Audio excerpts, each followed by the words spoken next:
Okay, let's just dive right into this explainer, because today we are completely reframing how we look at our finances.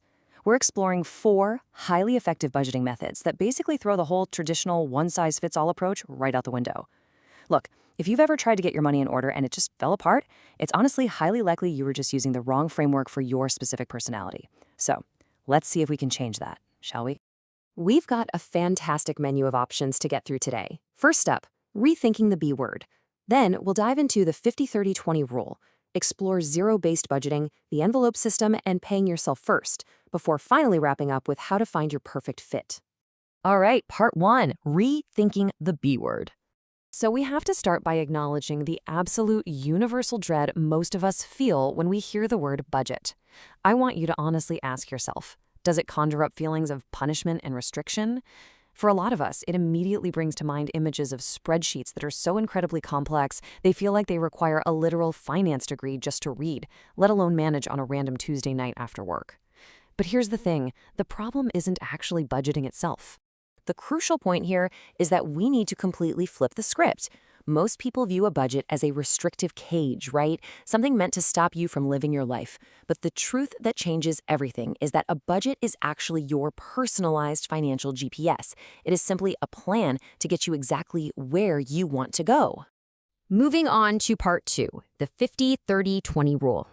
Now, this first method, which was popularized by Senator Elizabeth Warren, is basically the ultimate set it and forget it starting line for beginners.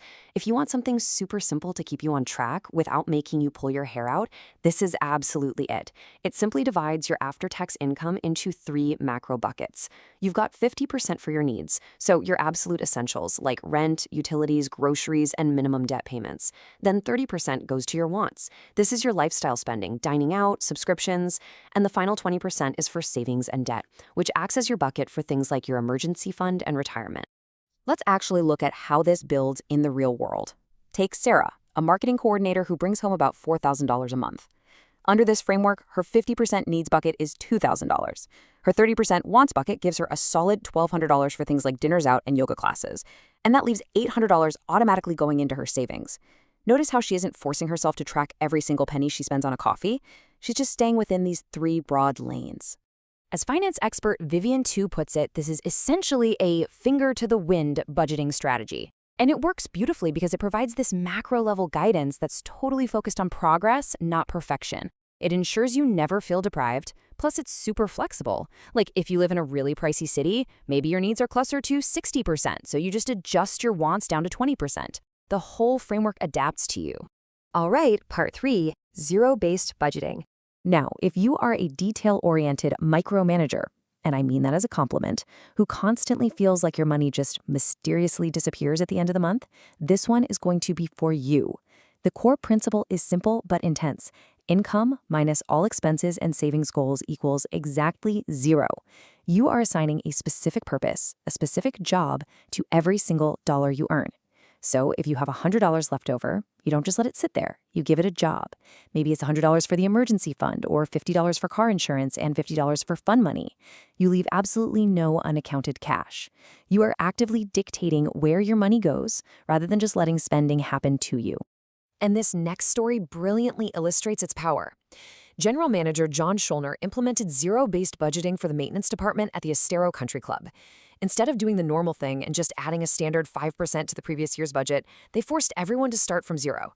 His team had to justify every single line item from scratch, literally everything from fertilizer to man-hours. By proving every cost was absolutely necessary, they eliminated a ton of redundancies and actually saved nearly 10%. It just forces incredible intentionality. Part 4, the envelope system. So if you're a visual learner who struggles with impulse spending, this third method has a massive cult following because it creates tangible pain points for overspending. Author Erin Lowry used this exact system when she was a starving artist in New York City. She literally divided the cash from her side jobs into physical paper envelopes labeled for rent, groceries, and fun. And she noted that visually seeing only $30 left in her grocery envelope halfway through the month was this incredibly powerful reality check.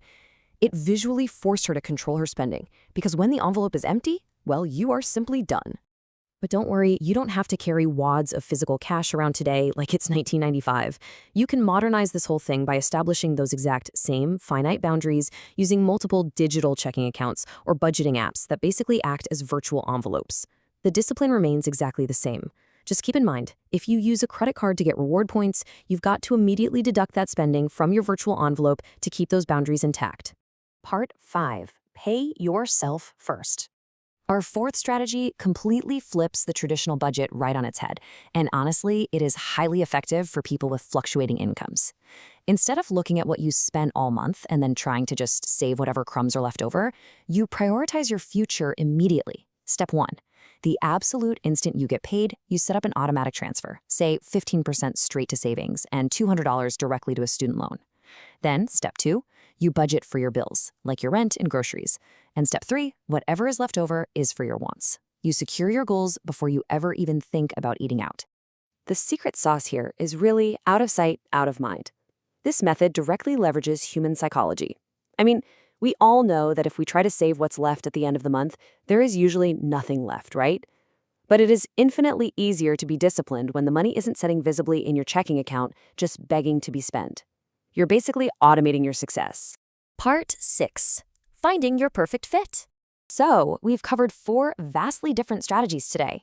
And the crucial point here is that the best budgeting method is simply the one you can actually stick to. Let's do a quick recap.